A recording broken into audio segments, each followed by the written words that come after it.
తనపై గుంటూరు పట్టాభిపురం పోలీస్ స్టేషన్లో కేసు నమోదు చేయడంపై వైఎస్ఆర్సీపీ సీనియర్ నేత మాజీ మంత్రి అంబటి రాంబాబు తీవ్ర స్థాయిలో మండిపడ్డారు. కూటమి ప్రభుత్వం ప్రజా వ్యతిరేక విధానాలపై గలమెత్తుతున్నందుకే తనపై వరుసగా అక్రమ కేసులు బనాయిస్తున్నారని ఆయన ధ్వజమెత్తారు.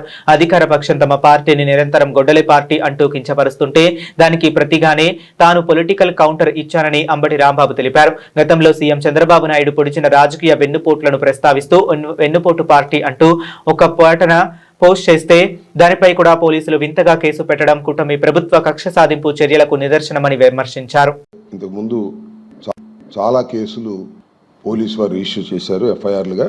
అవన్నీ కూడా ఎఫ్ఐఆర్ దశలోనే ఉన్నాయి. ఇంకా ఎక్కడా కూడా ఛార్జ్ షీట్లు ఫైల్ చేయనటువంటి నేపథ్యం.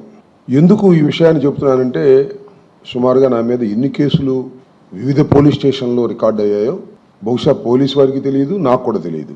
ఎందుకంటే ఒకే నేరం మీద అనేక పోలీస్ స్టేషన్లో కేసులు రిజిస్టర్ చేసినటువంటి అరుదైనటువంటి సంఘటన. చట్టం చాలా క్లియర్గా చెప్తుంది ఒకే నేరం మీద ఒక కేసు మాత్రమే రిజిస్టర్ చేయాలి అని.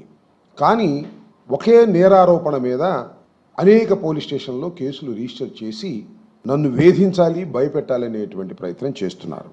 నిన్నగాక మొన్న ఒక కేసు రిజిస్టర్ చేశారు. అది ఎక్కడ? పట్టాభిపురం పోలీస్ స్టేషన్లో 478/26 23వ తారీఖు ఆగస్టు నెలలో ఒక కేసు బుక్ చేశారు. ఇది చాలా చిత్రమైనటువంటి కేసు.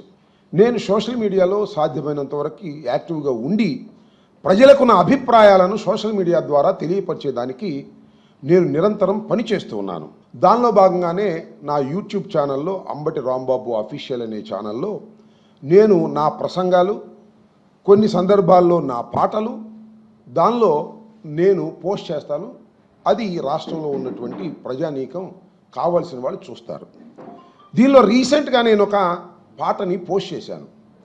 ఆ పాట ఏంటంటే చంద్రబాబు నాయుడు గారి పార్టీ అది వెన్నుపోటు పార్టీ అని, ఆ వెన్నుపోటు పార్టీ అనేక మందికి వెన్నుపోటు పొడిచిందని, తన బంధువులకు పొడిచిందని, సాక్షాత్తు ఎన్టీ రామారావు గారికి వెన్నుపోటు పొడిచిందని, వారి బంధువులందరికీ వెన్నుపోటు పొడవడంతో పాటుగా ప్రజలకు కూడా వెన్నుపోటు పొడిచింది, రాష్ట్రానికి వెన్నుపోటు పొడిచింది. ఏదైతే వాగ్దానాలు చేశారో వాగ్దానాలన్నింటినీ కూడా మంట కలిపి వెన్నుపోటు పొడిచినటువంటి పార్టీ ఆ తెలుగుదేశం పార్టీ అనేది నేను రీసెంట్గా ఏఐలో ఒక పాటని పోస్ట్ చేయటం జరిగింది. ఇది ఎందుకు పోస్ట్ చేశాను? కారణం ఏమిటి అంటే ఇది ప్రతి విమర్శ తప్ప విమర్శ కాదు. ఎప్పటి నుంచో చంద్రబాబు నాయుడు గారి పార్టీని వెన్నుపోటు పార్టీ అనడం అనేది చాలా సహజమైనటువంటి అంశం. నేను కొత్తగా చెప్తున్నటువంటి అంశం కూడా కాదు. ఎందుకు పోస్ట్ చేశానంటే ఈ మధ్యకాలంలో చంద్రబాబు నాయుడు గారు ఎక్కడ కనపడ్డా సరే ఇది గొడ్డల పార్టీ, ఇది హింసా పార్టీ అని ఇష్టం వచ్చినట్టుగా ప్రలాపన పెడుతూ ఉన్నారు. ఆయనే కాదు, ఆయన కుమారుడైనటువంటి నారా లోకేష్ గారు, మంత్రివర్గ సభ్యులు ఎక్కడ కనపడితే అక్కడ ఇది గొడ్డల పార్టీ అన్నారు.